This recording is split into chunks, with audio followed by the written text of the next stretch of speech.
In fact, there was a guy I still remember from US who kept on insisting कि you give it a better shot, you give it a better shot. But मुझे पता ही नहीं था कि better shot कैसे देना है.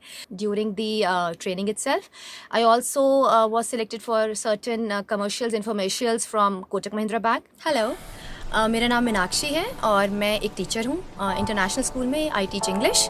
जब मैंने first time radio show host किया तो मुझे लगा कि मेरी दिलचस्पी है इस चीज़ में, बट काफ़ी बार मुझे ऐसा लगता था कि मेरा प्रोनंसिएशन कहीं गड़बड़ा जाता है या फिर शायद मुझे उतने अच्छे से मॉड्यूलेशन की नॉलेज नहीं है.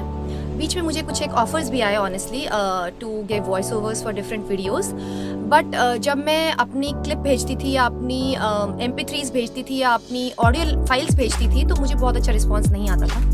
तो इस तरह से मेरे हाथ से एक आध ऑफर्स भी चले गए. काफ़ी अच्छे थे वो ऑफर्स. सबसे पहले व्हीट फ्लावर को छानकर मिक्सिंग फ्लोर में भेजते हैं. यहाँ हर महीने 33,000 टन व्हीट फ्लावर यूज होता है. मेरी बात हुई थी सर से इस बारे में सीखने के लिए काफ़ी पहले, पर फिर मैंने ज़्यादा उस पर तवज्जो नहीं दी. बाद में आई रियलाइज कि अगर मुझे इस फील्ड में आगे जाना है तो मुझे कुछ टेक्निकल ट्रेनिंग भी आनी चाहिए और मुझे पता होना चाहिए कि वॉइस मॉड्यूलेशन क्या है, किस तरह यूज़ करनी है और क्या डिफरेंट जॉनर्स होते हैं. समझ लीजिए 200 हाथियों का वेट. ये अब पाउडर टैंक में छनी व्हीट फ्लावर और शुगर डालते हैं. एक्चुअली जब हम वॉइस ओवर कहते हैं तो हमें लगता है जैसे जो मेरी गलतियाँ थी कि हम आए और हम फर्राटे से बोल गए और हमने बहुत जल्दी बोला तो हमने बहुत अच्छा बोला. बट जब मैंने एक्चुअल में ट्रेनिंग ली तो मुझे ये पता चला कि जल्दी बोलना इज़ नॉट द क्राइटेरिया है. आपको यहाँ पर ये जानना है कि कहाँ पर स्ट्रेस देना है, कितना पॉज देना है और ब्रेक्स में लगाने के लिए कैसे बोलना है या फिर फीलिंग्स कैसे लानी है.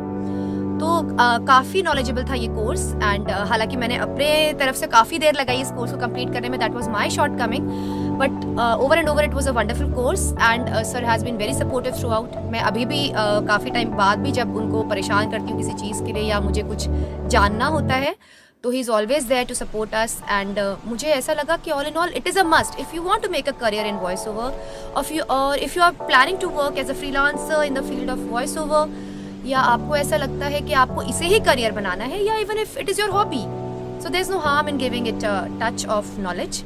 सो मैं तो यही रिकमेंड करूँगी कि पहले हमें थोड़ी नॉलेज होनी चाहिए चीज़ की. It makes the things easier and it makes the things more interesting. अगर हम बात करते हैं कि मेरा इंटरेस्ट कैसे डेवलप हुआ तो मैं स्कूल टाइम से ही शोज़ होस्ट करती थी स्कूल में. So I was usually the compere in school. So मुझे ऐसा लगता है कि अगर मैं इस काबिल हूँ कि मैं कोई चीज़ कर सकती हूँ और अगर मेरे पास अपॉर्चुनिटी आई है तो I should let it go without trying at least. But मुझे ये भी लगता है साथ में कि अगर आप कोई चीज़ कर रहे हैं तो गिव इट योर 100%. ऐसा नहीं होना चाहिए कि बस करना है तो करके देख लेते हैं, होगा होगा नहीं होगा नहीं होगा. Give it your best shot and then let's see what happens. So जब मैं रेडियो शो करती थी मैंने कई बार मैं अपने प्रोग्राम्स ऑब्वियसली सुनती हूँ रेडियो पे. मुझे एक आध बार लगा कि कहीं कुछ नमक की कमी है या कहीं कुछ चीज़ है जो मिसिंग है. और जैसा मुझे कई ऑफर्स आते थे, मेरी आवाज़ सुन के मुझे ऑफर्स आ जाते थे बहुत आराम से कि हाँ आपकी आवाज़ अच्छी है. From across the world I have got offers, but then वही होता था कि मेरे पास उतनी टेक्निकल नॉलेज नहीं थी या मेरे पास उतना ज्ञान नहीं था कि उस चीज़ को कैसे पोर्ट्रे करूँ. तो या तो मेरी ऑडियोज़ बहुत साउंड वाली जाती थी, बहुत उनमें डिस्टर्बेंस होती थी, या मैंने सही पॉजेज नहीं दिए. In fact there was a guy I still remember from US who kept on insisting कि you give it a better shot, you give it a better shot. But मुझे पता ही नहीं था कि बेटर शॉट कैसे देना है. So to give a better shot you need to know how to give a better shot. So then I obviously started searching for some help, क्योंकि मुझे पता था कि अगर मुझे इससे थोड़ा आगे लेके जाना है तो I need to have some professional training here. And then I started Googling, obviously, the people who are giving training in this field. And fortunately, I found Deepak sir. And when I saw that he lives in Faridabad, I was pleasantly surprised. I was like, maybe it's a joke. But then I thought maybe because I live in Faridabad, so it was like मुझे थोड़ा ऐसा लगा कि online नहीं होगा क्योंकि उस time पे सब चीज़ें ऑनलाइन हो रही थी. और मुझे ऐसा लगा कि शायद ऑनलाइन से मुझे इतना नहीं समझ आएगा. I had that slight what do you say suspicion that maybe it will not be that good. So फिर मैंने सर से बात की and sir told me the entire thing about the program, how they help and how they are going to the program itself, the course. When he gave me the curriculum, it was a very well defined curriculum. I really like the way he has designed this curriculum, so I thought why not give it a try, and I'm glad I did that. So वो भेजते थे और उसी के sir ये भी पूछते हैं कि आपके पास कब टाइम है when you are free, so that he knows which student is available at which slot. So that's a very good thing that he has started during the training itself. I also was selected for certain commercials, infomercials from Kotak Mahindra Bank. Put your finger down. Kotak Silk Meri Udan Challenge. Take this challenge to see if you are an independent woman. Put your finger down if you pursue your passion.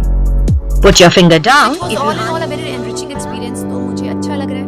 So when I started the training, मुझे ऐसा लगता था, जैसे मैंने पहले भी बोला, कि जल्दी बोलना इज ठीक है, हमने आए, हमने बोला और चले गए. और अब जब मैं पीछे अपनी स्क्रिप्ट सुनती हूँ रेडियो की, जो मेरी इनिशियल स्क्रिप्ट थी, like I have a CD and DVD, तो मैं जब कभी जाके या फिर गूगल ड्राइव पे जाके अपना फर्स्ट एपिसोड सुनती हूँ, तो मुझे लगता है हाउ किडिश वाज दैट. मतलब मैं फ्लैट टोन में बोल रही हूँ, कहीं कोई इमोशंस नहीं है, या तो मेरी वॉइस बहुत हस्की हो जाती है, बहुत सल्ट्री सी हो जाती है, या बिल्कुल फ्लैट जा रही है. तो मुझे पता चला कि हर चीज़ के लिए, हर फीलिंग के लिए एक आवाज़ हो सकती है. हालांकि मैं अब भी जब दीपक सर को बोलते हुए सुनती हूँ तो मुझे लगता है, oh my God, there is still so much to achieve. But हाँ, it was very good experience, क्योंकि मुझे पता चला कि it's not only about speed, it's about how you modulate your voice, आप कैसे बोल सकते हैं.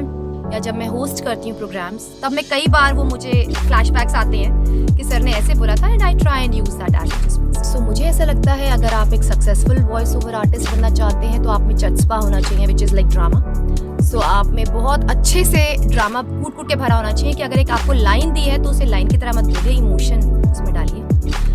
मुझे खुद में भी ये लगता है कि मैं उतना इमोशनल, मतलब उतना ड्रामा ऐड नहीं कर पाती हूँ लाइन्स में, तो मैं कहीं ना कहीं सबड्यूड चलती हूँ. So that is one thing which I feel we should all have if we want to be a successful voice over artist. चस्पा होना चाहिए, ड्रामा होना चाहिए, high on emotions, high on energy. इस फैक्ट्री में हर month 1,500 ton sugar use होता है. समझ लीजिए 200 हाथियों का मीट है ये. अब powder tank, and then obviously you have to think from the client's point of view. अगर वो आपको पैसे दे रहे हैं तो उन्हें एंड प्रोडक्ट तो ऑब्वियसली अच्छा चाहिए. तो please keep your self in their shoes.